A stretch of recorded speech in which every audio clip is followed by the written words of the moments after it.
Hi, Susie. Hello. Oh, recordings. All right, everybody. You've got a disembodied Louise because I'm wearing green and I'm all looking like I'm from my green screen. I forgot to change out of green, and so it's fine. And I haven't got time to go and change because I'm flying to Portland in the morning. Very excited about this training I'm going to do. We've kind of done some pre-training, but I'm going to learn how to do psychodrama. I'm going to learn how to use Gestalt in my work as well. And I'm going to use, I already do the journey work with the astrology, but this is taking it to another level with past life. Oh, I'm bodied again. Anyway, and about telling the past life story in the chart at a deeper level. So I'm coming and going. It's very weird. So I'm very excited about that, but that means I am going to keep this call very concise because I haven't even showered yet today and I still have to pack, and I've been putting out fires for something else I do all morning because the person I do it with has just disappeared. She's not answering my messages. So it's Bernie Sanders thing, you know me. Facebook page we run. It appears Facebook is trying to shut down anything to do with Russian bots, and no matter what you're feeling on that, the astrology is reflecting it. So I'm going to talk a little bit about that, and it's a good example of it. So it doesn't matter what your feelings are about it. As we lead in to, let me just get my little list of aspects. As we lead into this new moon, which I think the next week's going to be really intense because of Mercury stationing retrograde right after the new moon and all things like that. But before we have the new moon is on early on October the 28th in the UK, late on October the 27th for those of us in the US. But early on the 27th and late on the 26th before this, Mars is the traditional ruler of Scorpio, where the new moon is. Mars is in Libra, and Mars is said to be in detriment in Libra. I don't like these old words, but basically, Libra kind of generally likes things nice. They like to play nice. They like to keep things harmonious and in balance. And Mars likes action and is a bit frustrated in Libra. It has its good points too, of course, because it's like fighting for peace and things. So I am actually trying to move away from this everything's all detriment or everything's all good or whatever, because even if Mars is in the sign he rules, Aries, he's more Martian then, so he's a little bit more assertive and aggressive even. So there's night and day in both, and I'm trying to use the night and day good terms as well.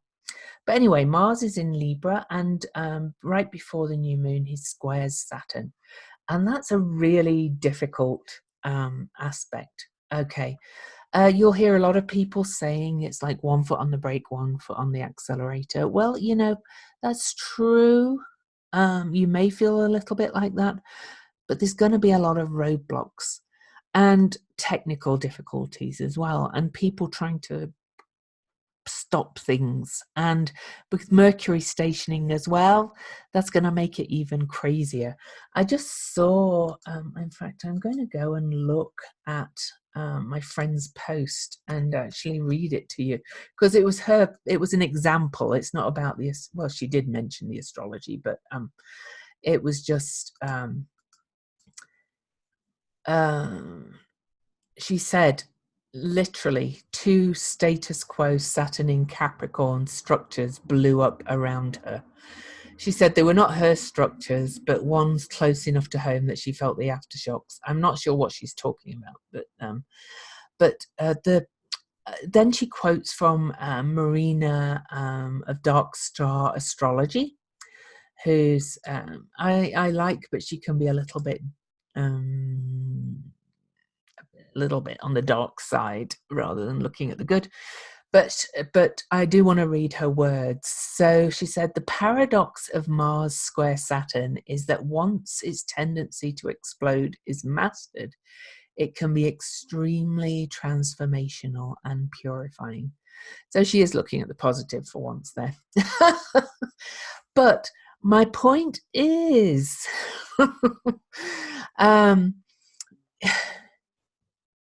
you know, I think with Mars being in Libra, I do think something good is going to happen. As my friend said, when the demolition dust settles. And it's feeling like that. You know, basically, apparently Facebook have announced they're going to, you know, really clamp down on Russian trolls and all this stuff. And that means they're threatening any page to do with progressives, basically. Like Bernie Sanders pages, Utah, Tulsi Gabbard, all those things. So things are getting really McCarthyite. Whether you support Bernie or Gabbard or not, things are getting really, really explosive in that kind of realm at the moment. And that's just one aspect of it. You might be experiencing it in other parts of your life. And it's likely to cause major difficulties this week. And I'm flying. Woo! It's going to be fine. But, you know, I would not be surprised if there's like little delays, or I get to the airport and they've delayed it for an hour or something like that. But it might not affect me at all. So it might not affect any of us. But this might be my thing, the Utah, you know, for Bernie Sanders page that has, I've had to kind of find somebody on the page who's really good at graphic design, because we're not allowed to use Bernie Sanders images anymore, the ones that he, you know, his campaign has taken. They've really suddenly gone, you know, you have to prove you're not a troll. So had to find somebody to do graphic design and all those kind of things, which is very creative, which is very Libra. And also, you know, there's going to be something good come out of it, because Saturn in Capricorn is very much about building foundations and things. And you know I'm giving my own example a lot, but you can reflect on it in your own life. You know, we really haven't done a lot as Utah for Bernie Sanders this election cycle, and this happening and this threat from Facebook, because we got a direct message from Facebook on the page, by the way, is meaning that we're really having to solidify our grassroots campaign and create our own images. And suddenly we're all fired up, and there's a group of us going to get together and start the grassroots campaign locally in Utah. So there's good going to come of it. So, but we hit this wall just on the day before I'm to travel, and Saturn in Capricorn can be a bit of a wall as well, and Mars in Libra can be frustration. You know, I want to get going, I want to do this, and I can't get going. So that's one thing I did want to mention that's really kind of coming up at the moment. You might kind of find things blowing up like that, so, or blocked, so, and find yourself frustrated at every turn. And then, you know, I hope you've listened to the podcast, but few things about the new moon is it's at 4 degrees of Scorpio, and it's opposing Uranus at 4 degrees of Taurus. That's in itself another kind of earthquakey aspect. You know, Uranus is in an earth sign, so there could be things that really shake us up coming into this new moon. And again, that can be good shakeups, or it can be shocking shakeups that end up being good. Uranus is generally a benevolent thing, but I will say, you know, when the day he went into Aries was the day of the big tsunami and earthquake that caused the Fukushima meltdown and all that kind of stuff. So not always good. As I said, always, both sides, night and day, with every aspect. Also on the new moon, Mercury is about to turn turn retrograde. He turns retrograde on the 31st, but on the new moon, you see that he is conjunct Venus in Scorpio and Pallas Athena in Scorpio. And there's just an image I just want to find here. Okay. So Pallas Athena. I read a post of Anna Ortley's on. I'm always learning in astrology or learning a new way of describing things. This post of Anna Ortley's on Instagram yesterday. She talked about Pallas Athena, and she calls her the goddess of visionary ability to see things. And that's the best description, the best summation of Pallas Athena that I've heard, I think, ever. And as you know, she's kind of my goddess, because I have Pallas. No, can't turn my arm the right way. I have Pallas Athena on my arm, tattooed, and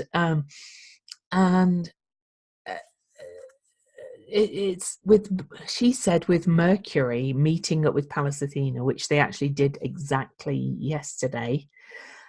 She said it's a little bit like, especially in Scorpio, which is the deep down underneath. She said this is kind of like Alice in Wonderland and the rabbit.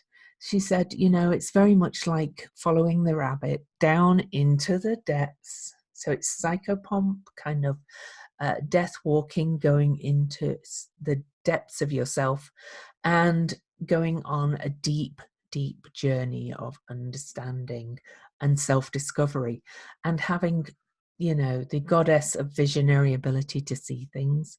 And then Venus, who is creativity and also about our values and relationships.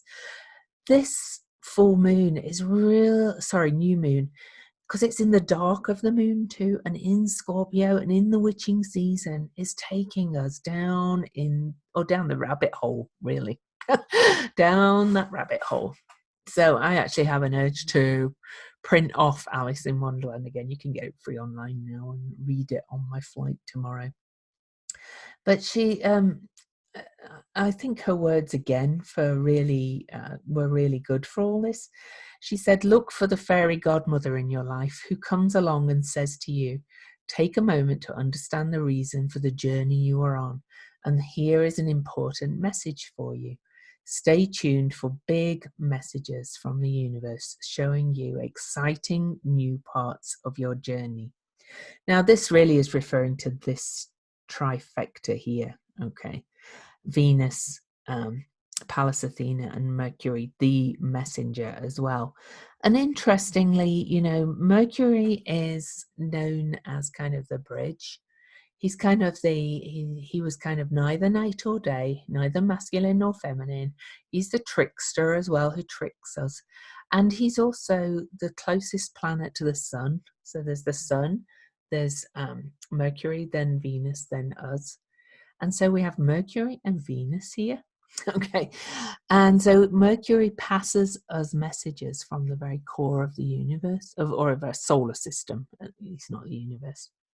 Or the very core of our being, because the sun is a core of our being as well. And then Pallas Athena is out there in the asteroid belt, bringing us messages from out there as well. So we're getting messages from both sides, it seems. Okay. From the energies closest, and then the energies further away, if that makes sense. And then Uranus.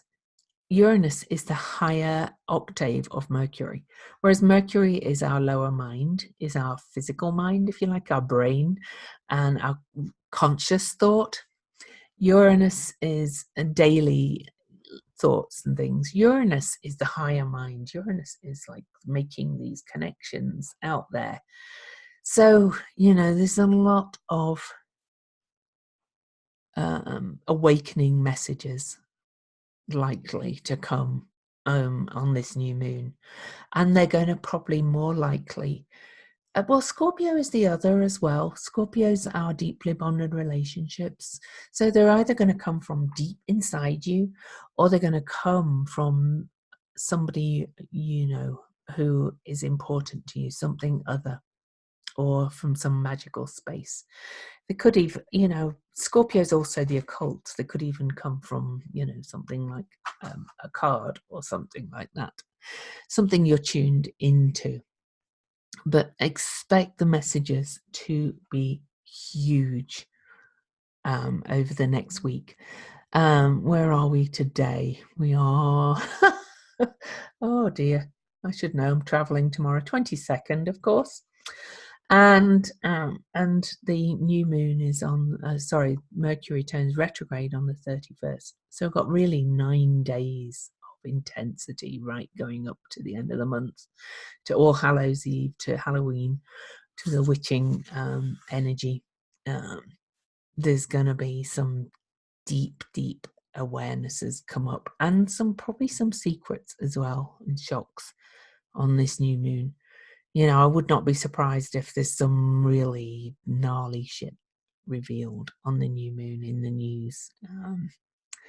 But for the rest of us, you know, I kind of see it as a frustrating time. And, you know, I kind of took the message I needed to take from my incident this morning. Maybe that's the one for me, and I've got to get working on that, and I already am doing. But otherwise, you know, expect to feel a bit frustrated as we go. We're in the last quarter now. Last quarter moon started yesterday morning, so we really are in the waning phase of the moon now, and going into the dark of the moon. And as it goes darker and darker, expect to go further and further inwards. And let's just quickly look at where we are now and going into that. So we've still got the moon in Leo, which is kind of nice for right now. This is probably the best part of the week, but it's trying to right now it's trying to black moon Lilith over there in Aries. So things are a little bit wild, a little bit shaken up, a little bit. It's definitely a bit of a challenge, all of this kind of energy. And I'm just going to look at my aspects again. So, and then we have as well the sun in the last degree of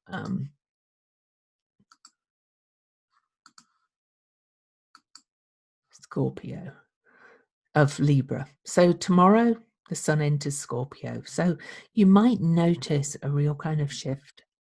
Things feel, when I say a little bit darker, I don't necessarily mean scary dark, but things feel a little bit more still, a little bit like we're going into the depths, into the shadowy areas, into the witching times. Some of us love those areas, some of us are less comfortable.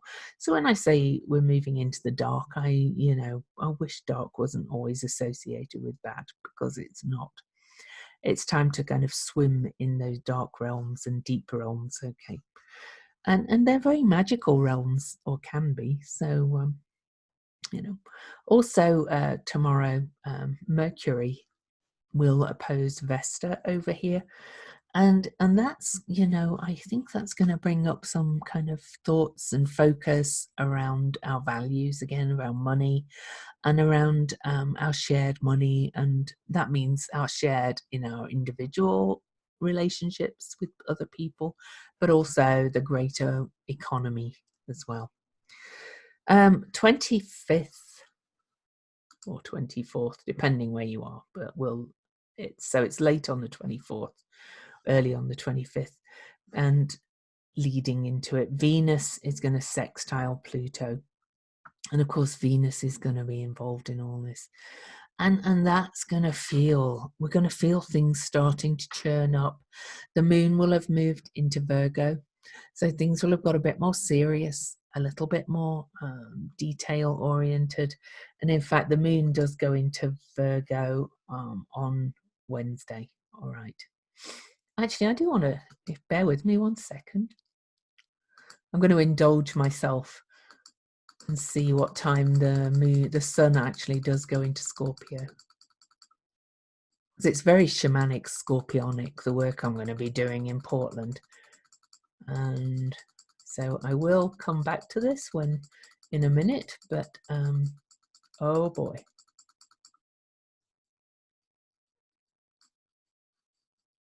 I think I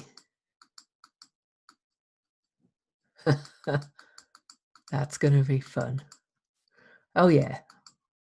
And flying just as the moon, as the sun moves into Scorpio. Sorry, that was indulging me. I had thought to look, and then I hadn't actually looked at the time of the ingress, but I take off pretty much at the ingress. So that's interesting. I go to this really shamanic training that's dealing with deep psychological realms as the sun goes into it. But anyway, sorry, I digressed. That was a bit indulgent of me. But yeah, the Venus, because the sun has just moved in, has been in there a day, then Venus aspects Pluto, Pluto being the modern ruler of Scorpio, you'll start to feel things churning up, okay? And then we've got that Mars square Saturn that I mentioned. That is on the 27th. It appears like we don't have much happening between the 25th and 27th, but that's not true. So I'm just going to go back. We had Venus sextile that. We also have Jupiter and Ceres conjunct on Friday. Now Ceres is the Great Mother, and Jupiter is the law, but the natural law and natural and truth. And how perfect again is, well, of course, she's run by a very good astrologer, so I'm sure she chose the dates. Okay. But you know, there I will be immersed in this training. And interestingly, they're at 22 degrees, and of course Saturn and Pluto are going to meet at 22 degrees in January.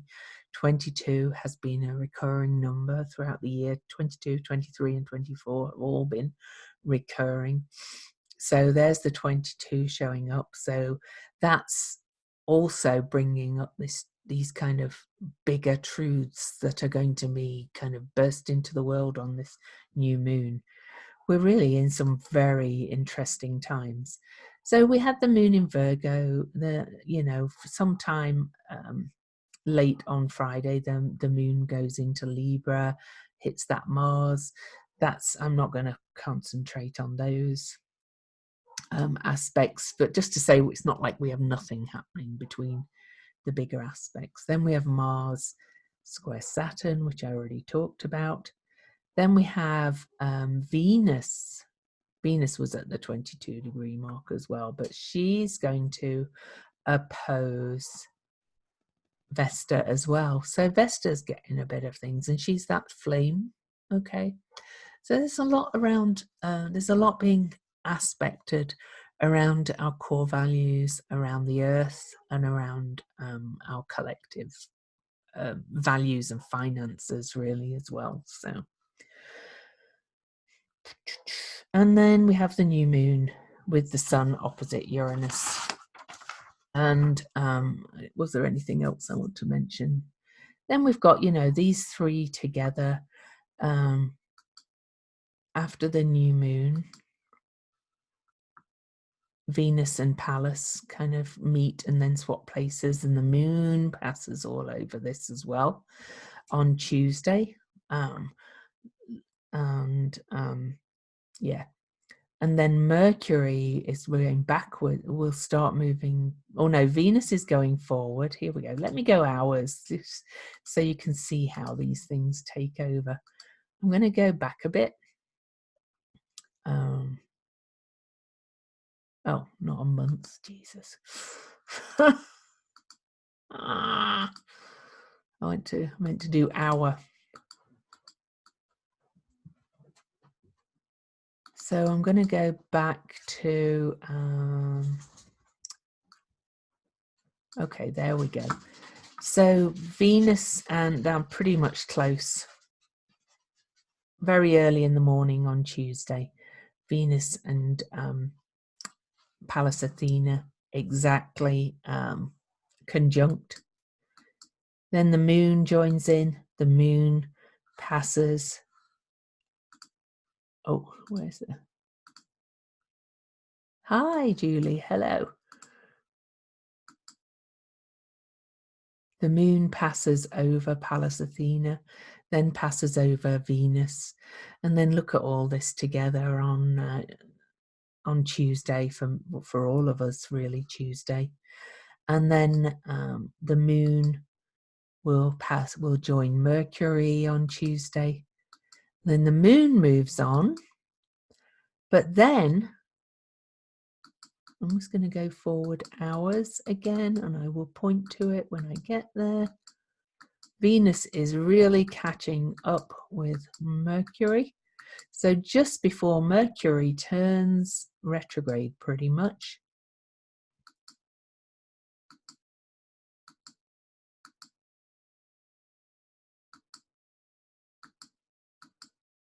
Sorry, there you go, exact. We have Venus-Mercury conjunction, which is almost like a cazimi, if you think of what I said about, we have the sun, we have Mercury, then Venus, then us. We'll have Mercury and Venus pretty much in alignment between us and the sun. It doesn't quite work that way, of course, but you know, energetically. And they're at an ending, of course, 9. And then, of course, Mercury is going to turn retrograde hours later after this Mercury conjunct Venus at that 27 degree mark. So that this conjunction, triple conjunction between, what was it she called it again?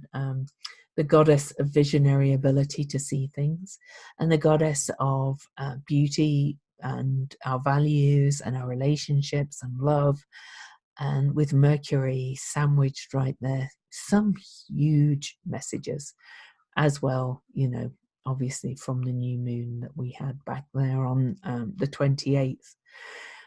So it's going to be an intense time, my loves, to be quite honest. You know, we've got a lot of major things kind of coming up after this new moon. We'll have a full moon in Taurus, but all these personal planets, there is, yeah. With Juno and and Lilith. I'll probably talk about that on my daily thing, but you know, all of these things are built. That's quite a brief one because Lilith moves so fast. You know, so I don't think that's going to be around for long. But I will point out, actually, you know, but this is spiritual destiny through crisis. Sedna, this is our wild woman, Lilith. This is Juno, the rights of the abused and the oppressed. And then it's to all this lot. So there's a lot of messages around, a lot of information probably going to come up about corruption, abuse, all that kind of stuff. I think there's going to be a lot to come up. And then, you know, I'm going to go back to days to go ahead. Mercury now retrograde. But then, do you remember we had all the personal planets? That's, you know, the Mercury, mind, Venus, heart, love, and Mars and Sun and Moon at one point all were together in Leo and then Virgo, and then started to separate in Venus, but they've all been traveling together. Yes, we could say Sun and Mercury and Venus travel together all the time, but they do separate on and off, and at one point they were really tight together. Everything was under the beams of the sun for days and days and days. Including Mars, Mercury and Venus were all so close to the sun. Now Mars is being left behind. They're all separating, but they're all still moving this way. And then after that, we move into November. Venus moves into Sagittarius. And then everything's heading towards this major conjunction that's going to happen in January. You know, it's all kind of on that shedding phase, that third quarter phase that I've kept talking about, where, you know, we're all going into this. Oh, I knew what you meant. I read it as rectangle, Julie. I even pointed it out on the chart as a rectangle. So you're good, because I realized what you meant. Anyway, we're all in this shedding phase. We're shedding our old skin. And for now to go back to all this Scorpio energy, that's shedding skin energy anyway. The symbols of Scorpio are very complex. You know, it doesn't have just a goat or sea goat or whatever. It has scorpion, it has snake, it has the phoenix or the eagle, either one you can use. So the Scorpio is all that Kundalini energy going up your spine. It's that kind of energy, and we're shedding a lot of this stuff and moving the energy. I'm really grateful that I have found Kundalini again. I didn't make it this morning because of blowing up these bloody fires. I'm a bit annoyed at myself actually for letting myself get carried away in those things, but it's the way it is. With traveling the next day, it was difficult. So I am going to look at your two. Anybody have a question about what's happening with these energies? Does everybody feel the intensity kind of building? And kind of feel the roadblocks starting to come up. And you know, I've heard an awful lot of people saying, "Oh, it's already a bad Mercury retrograde." Well, it's more than that because it's that Mars-Saturn square as well, and all the other things. So, anybody else having roadblocks and stuff, even if they're little ones, you know, you're hoping for ease. Of course, you are. You're Pisces. Sorry, I don't mean to laugh at you. But Pisces always. Oh, well, let's hope it is easeful for you. Or let's hope that the your roadblocks and things are just, you know, of the frustrating technical kind, which little roadblocks. Because I think we're all going to get some kind of roadblocks, but let's hope they're just the. But we'll look at your chart in a minute anyway. So I'm sorry it was emotionally brutal. Pisces don't cope well with that. You just like everything peaceful and loving. Much better now. Good. I love Pisces because they just want everything to be easy and nice. Anyway, I'm just going to pull one card, I think. Let's have a look at this card for the new moon for just you. Oh, well, that's a nice card. And, you know, this is kind of how I see everything that's going. So it's the adjustment card, the Libra card. You're being asked to make adjustments and shed and just, you know, it's not a big purging thing, but it's adjusting.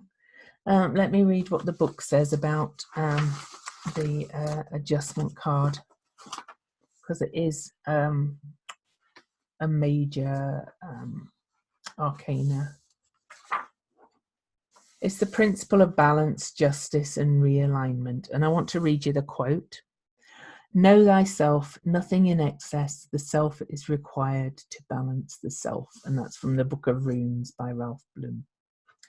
So, because it's an 8, the symbol represents the universal principle of alignment and balance, as the 8 does, because the figure 8 is, but it's also infinity.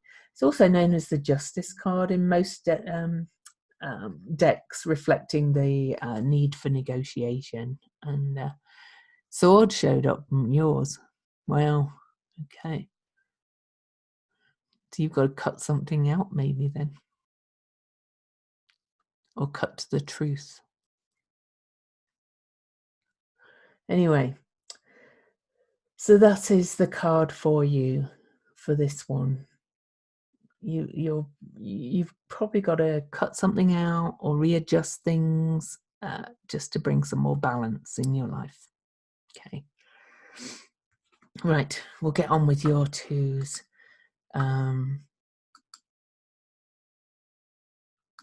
Susie first, because she was here first, and I'm not doing the others. Oh, in fact, you know, I'm hoping I get them all done before they before I fly. I will. Oh, you know me. Even if I have to sit and do them this evening, but okay. So, and let me. Oops. put the new moon there. Okay, so the new moon is right. Oh, so your Uranus is at 6 degrees of Scorpio. Your new moon, the new moon, is at 4 degrees of Scorpio, but of course, it's opposite Uranus. So you're kind of having your Uranus opposition anyway at this moment. You know, on and off. It's kind of gone a bit back from it. But you're going through one of the bigger midlife crises, as they call it, the Uranus opposition, where most people kind of change a lot of things up in their life at the age of 42, okay, or 43. It depends on retrogrades. And so this is all about how you know, your second and eighth house, which is about self-worth, self-esteem, your deeply bonded relationships, but your deeply bonded relationship with the kind of shamanic world too, and with money and your money and other people's money. So I have a feeling that something is going to kind of awaken you on this new moon, Susie, to something deep within you. And it could even come from the outside, from like, what was it? Anne Ortley said again, a fairy godmother kind of thing. There could be just somebody in your life who says the right thing or the right thing to just, and you kind of go, ah. Uranus is the aha thing as well, light bulb moment where you go, oh, that's what I needed to know. And that would fit actually with the sword, because you know, the swords are very much clear thinking and things, a clear message sometimes. So I think you're going to kind of get a piercing awareness of something around your self-esteem, around money, around how you earn your money. But it's not like what you do, that kind of thing. It's more around your self-worth as in reflection to the rest of the world. Okay. Does that make sense for you? And then, of course, all those other things, the things I talked about, the goddess of visionary ability to see things, and Venus and Mercury, the other form of big messages, are in the ninth house. And that's bringing some real vision for you. I think you're going to get some information around what you, good, worth it. I'm glad to hear. But, you know, I like these three up here in the house of Sagittarius, because I do think you'll get some kind of higher truths coming through to you from this conjunction here, and from the retrograde in this house. Ceres and Jupiter, of course, at 22 degrees, right at the top of your chart in Sagittarius. So even though this kind of cuts deep into hard lessons or big awakenings, I like that this is here and this is here. It's kind of got this, okay, so that's the lesson. Here's the big vision where I go from now. And interestingly, vision was the topic of a call I was on last night. But anyway, it might be an idea for you, Susie, if I don't know if you've ever done anything like it, but to do a vision, a life vision, to write it, or to do a vision board, or this is the end on that new moon, really, to do something, to not just set intentions, not just to set a mini intention, but to write a bigger vision kind of thing. You know, don't make it too, you know, I'm not saying no, limit yourself. I'm just saying don't let the universe, don't limit it, in fact. You know, I'm saying, you know, envision something your life could be like, and you say, I'll have that and more. Now, I want to tell you a little story, and this was only one thing I did on the call. Okay, yeah, do it on this new moon, please. On the eclipse, one of the eclipses, I wrote this on July the 2nd. I'm not going to show you the amount, but I did the new moon check thing on the July the 2nd, and my husband was coming into a change of control in his company, and he'd been allocated a share option, as they call it. I don't really understand these things. Anyway, it was just announced before the eclipse. So I did a new moon check and visioned the amount we would get and said that plus. And we got $8 over the amount I put on here, and it was quite a big amount. So these things work if you kind of vision. And my husband thought, I know, it's kind of, it blew my mind. I showed my husband afterwards. I hadn't told him at the time I did it. And I showed him when we actually got the amount, and he was estimating it was going to be quite a bit less than we did get. And we got a bit more than I asked for. And he kept saying, no, it's not going to be that much. No. And it was. So sometimes these vision things can be really good if I think they have to be really in alignment with what you want deep inside and with your core values, which is very second house. Okay. And of course, Uranus is in Taurus. I think if you go and do a vision board and it's not really kind of coming from inside, I always think they're a bit less successful. So yeah, whatever works for you. The new moon is on Sunday night. I would do some kind of real visioning for where you're going with all this from these hard lessons, and I do think something will start to appear. Yeah, it was asked and it was answered. And I just put it on my money altar and got my money altar, and it came. So are you complete, Susie? Cool. You're welcome.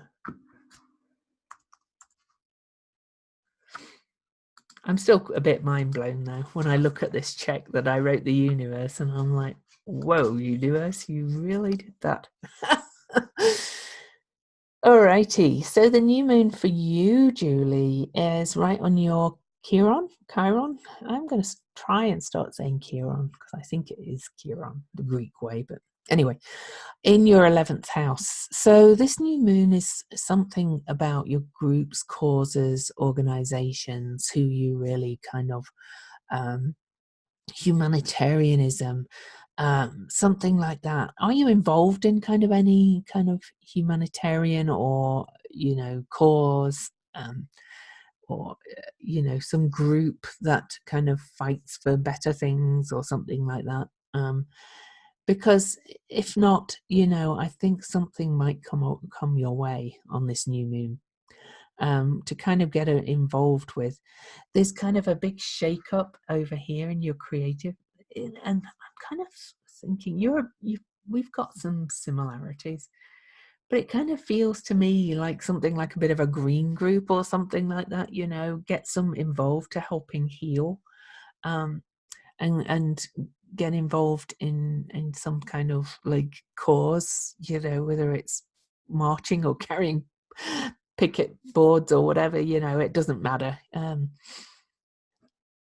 Safari Live, I don't know what that is, but you obviously do. That sounds very earthy.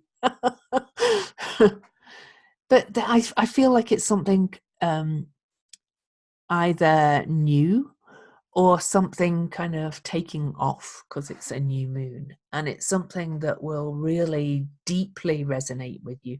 And because it's in Scorpio, it might ask you to go deep. So instead of like doing lots of little things, that you might dive into one really meaningful, deep and meaningful thing.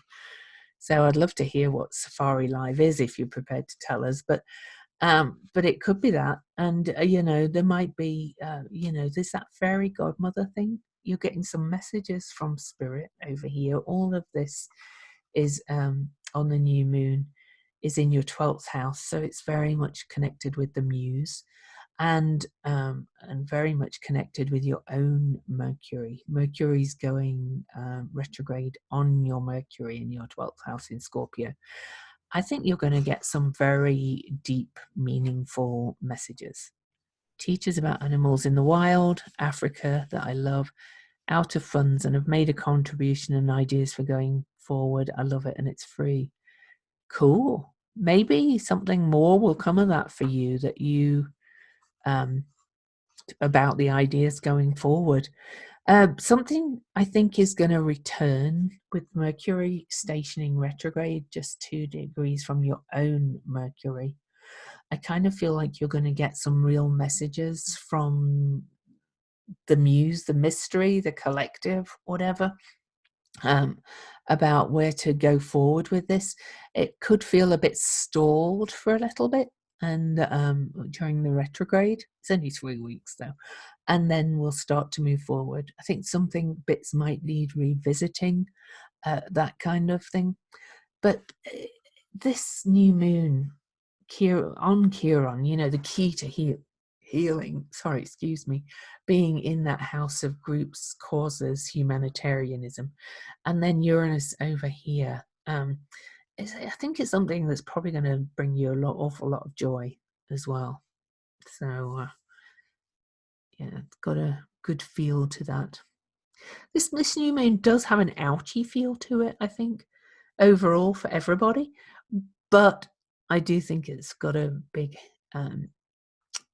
healing capacity too, if for those of us that are prepared to dig in and, you know, dive into those murky places and review and reflect on stuff and all kinds of things like that. It's like this weekend, you know. This, I'll show you my chart. Why don't I never show that. Your mantra's joy. Cool. Well, I wonder, when did he die? Just out of interest, I can't remember. I'm sure you told me. I'm sorry, I don't remember dates, but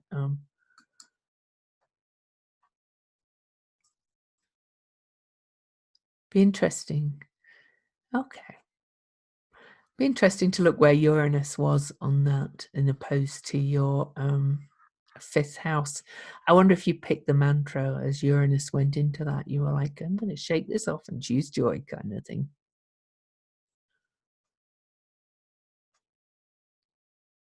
And that wouldn't mean you still don't mourn them, but anyway. So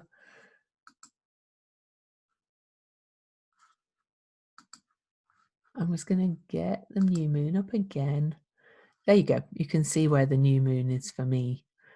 Right at the top of my chart on my midheaven, which is my career, my mission, my public self.